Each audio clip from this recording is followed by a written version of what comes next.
नमस्कार मित्रों, मैं हूं अमित पारिक। एक बार फिर से आप सभी लोगों का गायत्री क्लासेस में स्वागत है। हम बात कर रहे थे अम्लीय तथा लवण प्रभावित मृदाओं की।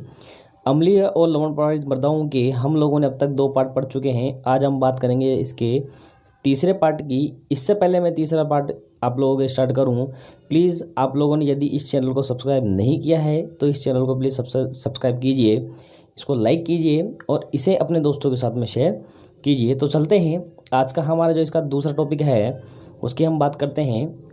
तो दूसरा टॉपिक हमारा है लवणीय एवं क्षारीय मृदाओं का निर्माण, कि किस प्रकार से आप लोगों के लवणीय और क्षारीय मृदाओं के निर्माण के बारे में यहाँ पे पूछा जाएगा, और लवणीय और क्षारीय मृदाओं का निर्माण किस प्रकार से होगा वो यहाँ पे हम डिस्कस करेंगे। तो देखिए आगे, सबसे पहले आप लोगों के क्या नाम से 1932 डी सिग्माइड नाम के कोई साइंटिस्ट थे। इन्होंने नमकीन भूमि के विकास में 4 अवस्थाएं बताई।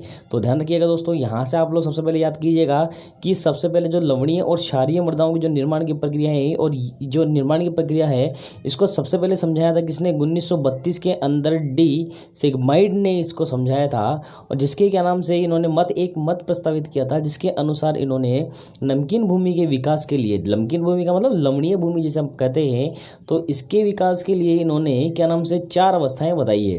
कितनी अवस्थाएं बताई है? 4 अवस्थाएं इन्होंने बताई है, जिसमें से पहली अवस्था है नमक का एकत्रितकरण, दूसरी अवस्था है नमक से क्षारों का निर्माण, तीसरी अवस्था है लवण भूमि की निचली सतह पर चले जाते हैं, और चौथी अवस्था यहाँ पे है लवणों का निम्नीकरण, और 5वीं अवस्था है यहाँ पे रीग्रेडिंग। तो दोस्तों देखिए, यहाँ पे 4 अवस्थाएं इन्होंने बताई है, पर इन्होंने यहाँ पे कितनी अवस्थाएं दी है? 5 अवस्थाएं दी है। तो मूल जो अवस्था है आप लोगों की यहाँ पे वैसे 4 ही है। तो रीग्रेडिंग का मतलब होता है वापस से उसका क्या होता है?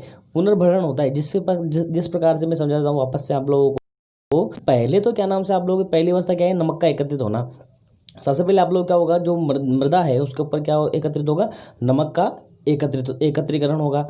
दूसरी प्रभाव क्या पड़ेगा कि नमक से नमक से क्या बनेंगे? क्षार बनेंगे, क्योंकि हम जानते हैं कि मृदाओं के अंदर क्या होते हैं, हमारे पास में लवण होते हैं, और वो लवण जो क्या है कि दूसरे लवणों से अभिक्रिया करके, या फिर आप लोग यूँ समझिएगा कि क्या नाम से जो नमक है वो दूसरे लवणों के साथ में अभिक्रिया करके या दूसरे पदार्थों के साथ में अभिक्रिया करके क्या बनाता है? आप लोगों के क्षारों का निर्माण करता है। और क्षारों का निर्माण करने के बाद में क्या होगा? तीसरा जो आप लोगों के आएगा वो है लवण भूमि की निचली सतह पर चले जाते हैं। अब जो लवण है ये क्या होंगे? जब बारिश का पानी आएगा या बारिश आती है तो क्या नाम से ये बारिश के पानी के में घुल कर के क्या नाम से आप लोग निचले जो स्तर हैं जमीन के, उन जमीन के निचले स्तरों में चले जाते हैं। तो और इसकी चौथी जो अवस्था है क्या होगी? लवणों का निम्नीकरण है। क्या होगा? लवणों का निम्नीकरण। जब ये बारिश के पानी के साथ में जमीन के निचले स्तरों में चले जाएंगे, तो निचले स्तरों में जब ये जाएंगे तो क्या होगा? इसका लवणों का निम्नीकरण हो जाएगा, क्योंकि लवण क्या है? पेड़ पौधों की जड़ों से निचले स्तरों पर चले जाते हैं, जिससे उन पेड़ पौधों की जड़ों पर उनका कोई प्रभाव नहीं पड़ता है।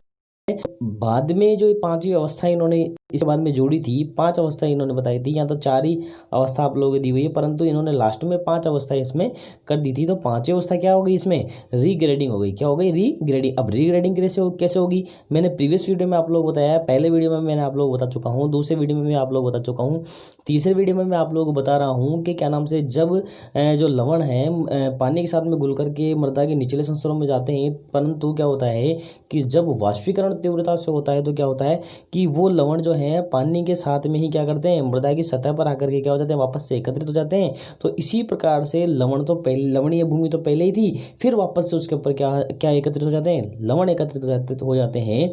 तो इसी प्रक्रिया को हम क्या कहते हैं? रीग्रेडिंग कहते हैं। तो दोस्तों यहाँ से पूछा जा सकता है कि रीग्रेडिंग क्या होती है, तो इसको ध्यान में आप लोग दीजिएगा।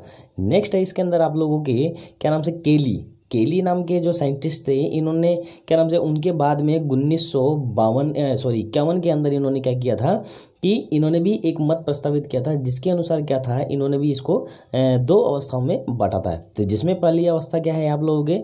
लवणीकरण। क्या है इसमें? लवणीकरण है। और लवणीकरण में क्या होगा आप लोग ध्यान दीजिएगा कि जो हमारे आग्नेय चट्टान होती है, हम देखते हैं कि आग्नेय चट्टानों से भी क्या होता है? मृदाओं का निर्माण होता है। तो आग्नेय चट्टानों से क्या होगा कि मुक्त हुए जो लवण है ये क्या होंगे? मिट्टी में क्या हो जाते हैं? घुलते हैं, और मिट्टी में घुल करके क्या करते हैं? ये मृदा को लवणीयता प्रदान करते हैं। दूसरा आ जाएगा इसमें, ज्वालामुखी के उद्गार के कारण मृदा में क्या हो जाते हैं, क्लोराइड की मात्रा बढ़ती है, सल्फेट की मात्रा बढ़ती है, और इनकी मात्रा क्या हो जाती है, अधिक होने के कारण वो मृदा क्या कैसी हो जाती है, लवणीकरण होता है। और यही प्रक्रिया आप लोगों के क्या कहलाती है, लवणीकरण कहलाती है। तो दोस्तों यहाँ पे क्वेश्चन बनता है कि लवणीकरण किसे कहते हैं। तो यहाँ से लवणीकरण किसे कहेंगे कि जब ज्वालामुखी के उद्गारों से क्लोराइड, सल्फेट आदि की मात्रा मृदा में यदि ज़्यादा हो जाएगी, और ज़्यादा होने से क्या होगा, मृदा लवणीय हो जाएगी। तो इसी प्रक्रिया को हम क्या कहते हैं, लवणीकरण कहते हैं। तो यहाँ से एक क्वेश्चन आप लोगों के बनता है, अच्छा क्वेश्चन बनता है।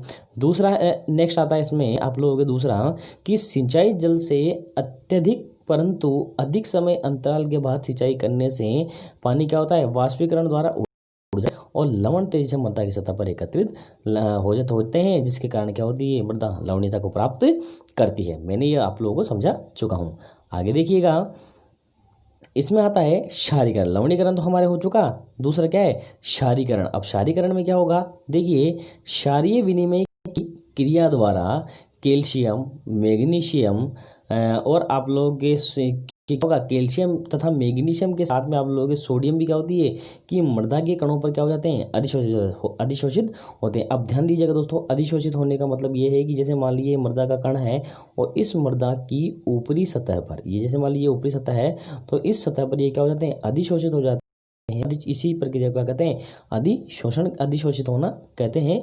कि जैसे जैसे मृदा सोडियम की सांद्रता क्या होगी, बढ़ती है। अब मान लीजिए यहाँ पे सोडियम की सांद्रता क्या होगी, बढ़ गई है। अब सोडियम क्या होगी, इसके चारों तरफ मृदा के, ये तो क्या होगा, यह कोलाइड दूसरे धन आयनों को क्या करते हैं, विस्थापित करते हैं। अब मान लीजिए आप लोगों के इसके ऊपर कैल्शियम आयन एकत्रित हैं, तो उन कैल्शियम आयनों को ये क्या करते हैं, हटा करके सोडियम आयन खुद उस पर क्या क्या करेंगे, और सोडियम आयन बैठने से ये मृदा कैसी हो जाएगी आप लोगों के, ये मृदा आप लोगों के क्षारीय हो जाएगी और यह क्षारीयता को प्राप्त हो जाएगी। इसकी अभिक्रिया आप लोग देखते हैं कि सबसे पहले जो आप लोगों का कैल्शियम क्ले है, जो कैल्शियम मृदा जो है, ये क्या करती है, सोडियम के साथ में अभिक्रिया करती है। क्योंकि ध्यान दीजिएगा, कैल्शियम की संयोजकता कितनी होती है, 2, और सोडियम की संयोजकता कितनी होती है, 1। तो इसलिए यहाँ पर आप लोगों के 2 सोडियम लिए हुए हैं, और ये दोनों सोडियम क्या करेंगे, इस कैल्शियम को क्या कर देंगे, प्रतिस्थापित कर देंगे। तो प्रतिस्थापित करके ये क्या हो जाएगी आप लोग, ये जो मृदा बनी, ये कैसी मृदा हो गई आप लोगों के, क्षारीय मृदा आप लोगों के बनती है। नेक्स्ट इसके अंदर अभी क्या आप लोगों को दी हुई है कि कैल्शियम की जगह क्या होगा आप लोगों का, मैग्नीशियम क्ले होगा, ये मान लीजिए। तो उसी मैग्नीशियम क्ले में भी वही सोडियम क्या होगा, मैग्नीशियम का क्या करेंगे, प्रतिस्थापित करेंगे और सोडियम क्ले का निर्माण कर देंगे। तो ये क्ले भी कैसी होगी आप लोगों के, क्षारीय क्ले होगी, या इसको क्या करते हैं, मृदा का क्षारीकरण भी कहते हैं। तो इस प्रकार से आप लोग मृदा का क्षारीकरण होगा। नेक्स्ट है हमारे आधिक्य लवणों का न्यूनीकरण। आधिक्य लवणों का न्यूनीकरण से हमारा मतलब यह है, या तात्पर्य यह है कि जो पहले मान लीजिए किसी भूमि में लवणों की मात्रा कितनी हो गई है, और उनके धीरे धीरे क्या होगा, उनका ह्रास होना या उनका कम होना ही क्या कहलाता है आप लोगों के, न्यूनीकरण कहलाता है। क्या कहलाता है दोस्तों, उसका न्यूनीकरण कहलाता है। किसी भी चीज़ का कम होना भी क्या कहलाता है, न्यूनीकरण कहलाता है। तो किस प्रकार से होगा वो देखते हैं। वह प्रक्रिया जिसमें लवण मृदा के निचले संस्तरों में चले जाते हैं, प्रक्रिया जिसमें लवण मृदा के निचले संस्तरों में चले जाते हैं, परंतु क्ले पर अधिशोषित सोडियम आयन जो के त्यों बने रहते हैं, जिससे मृदा कैसी बनी रहती है, क्षारीय बनी रहती है। अब क्या होंगे, लवण तो क्या होंगे, धीरे धीरे उस मृदा के निचले संस्तरों में चले जाएंगे। अब लवण तो निचले संस्तरों में चले गए, परंतु क्या होगा, जो सोडियम उसके ऊपर अधिशोषित है, तो क्या होगी, सोडियम अधिशोषित रहेगा तो मृदा कैसी होगी, क्षारीय। कैसी होगी, क्षारीय मृदा वो रहेगी, और क्षारीय मृदा होने के कारण क्या होगा, लवणों का न्यूनीकरण हो जाएगा। अब लवणों के न्यूनीकरण से क्या होगा, क्षार बनती है। क्या बनती है, क्षार। क्षारों का निर्माण यहाँ पे होता है। ठीक है, आगे चलते हैं। इसमें चौथा पॉइंट अपना निम्नीकरण। निम्नीकरण देखो, न्यूनीकरण और निम्नीकरण दोनों ये समानांतर शब्द है, पर न्यूनीकरण का मतलब क्या होता है, थोड़ा, और निम्नीकरण का मतलब भी क्या होता है, यहाँ पे थोड़ा होता है। तो दोनों में थोड़ा सा डिफरेंस आप लोग कीजिएगा। आगे देखिए, आधिक्य लवणों की न्यूनीकरण क्रिया होने से मृदा में कार्बन तथा कैल्शियम सल्फेट नहीं रहते। इस स्थिति में विनिमय सोडियम जल के साथ में क्रिया करके क्या हाइड्रोक्साइड बना लेता है। क्या होगा, देखिए दोस्तों दोबारा से सुनिएगा कि आधिक्य जो लवण जो होंगे, आधिक्य लवणों का न्यूनीकरण मतलब जहाँ पे लवण की मात्रा क्या थी, ज़्यादा थी और वहाँ से उन लवणों का क्या हो जाएगा, न्यूनीकरण हो जाएगा। और न्यूनीकरण होने के कारण वहाँ पे कैल्शियम कार्बोनेट तथा कैल्शियम सल्फेट आप लोगों के नहीं रहेंगे, क्योंकि जब कैल्शियम सल्फेट ही नहीं रहेंगे तो क्या क्या नाम से वहाँ पे आप लोगों की जो मृदा होगी वो कैसी होगी, क्षारीय होगी। तो ऐसी स्थिति में आप लोगों के सोडियम क्या करेगा, जल के साथ में क्या करेगा, क्रिया करेगा, और जल के साथ में क्रिया करके क्या बना देगा, सोडियम हाइड्रोक्साइड आप लोगों के बनाता है। तो यही निम्नीकरण प्रक्रिया आप लोगों के कहलाती है।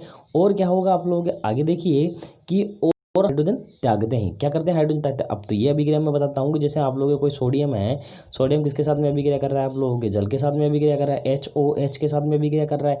तो यहाँ से क्या होगा आप लोगों के, ये NaOH जो है सोडियम हाइड्रोक्साइड आप लोगों को बनाएगा और एक H+ आयन आप लोगों के त्याग देगा। और ये H+ जो आयन है ये क्या करेगा आप लोगों के उस मृदा को अम्लीयता प्रदान करेगा, और यही हाइड्रोजन मृदा की सतह पर अधिशोषित तथा सोडियम हाइड्रोक्साइड वायुमंडलीय कार्बन डाइऑक्साइड कर लेता है, अभिक्रिया कर लेता है और सोडियम कार्बोनेट का निर्माण ये कर देता है। तो किस प्रकार से करता है अभिक्रिया, हम देखते हैं कि जिस प्रकार दोस्तों मैं आप लोगों को अभिक्रिया बता रहा था कि ये क्ले है, क्या है, ये बीच में क्ले है, ये इस क्ले के चारों तरफ क्या है, सोडियम आयन है और यहाँ पे एक कैल्शियम आयन भी है इसके पास में है।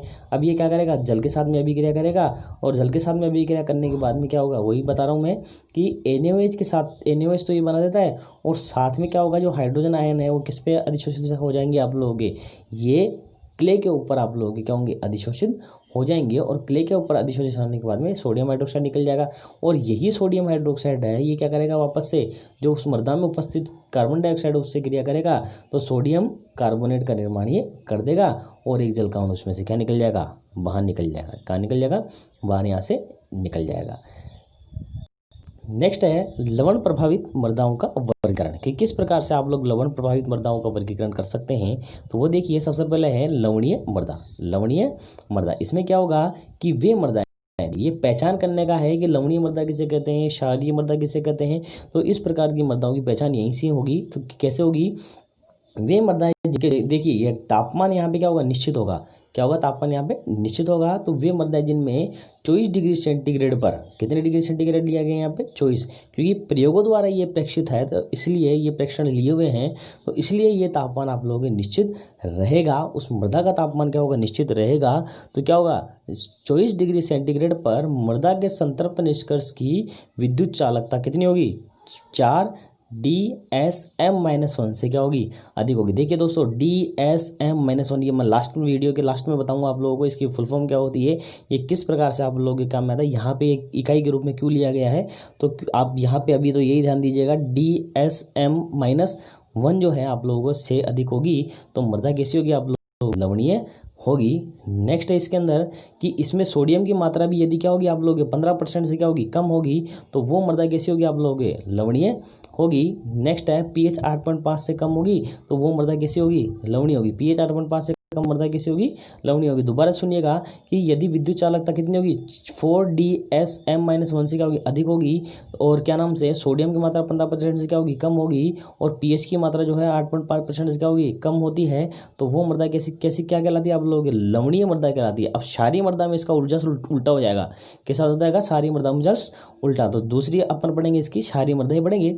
तो इन मृदाओं में क्या होगा, आगे लवणीय मृदा का बात करते हैं हम, कि इन मृदाओं में जो आप लोगों के क्या नाम से सोडियम है, कैल्शियम है, मैग्नीशियम है, क्लोरीन है और सल्फेट है, इन लवणों की क्या होती है, अधिकता पाई जाती है। तो क्या होगी, लवणीय मृदा कब होगी, जब सोडियम उसमें ज़्यादा पाया जाएगा, कैल्शियम ज़्यादा पाया जाएगा, मैग्नीशियम भी पाया जाएगा, क्लोरीन भी पाया जाएगा, सल्फेट भी पाया जाएगा।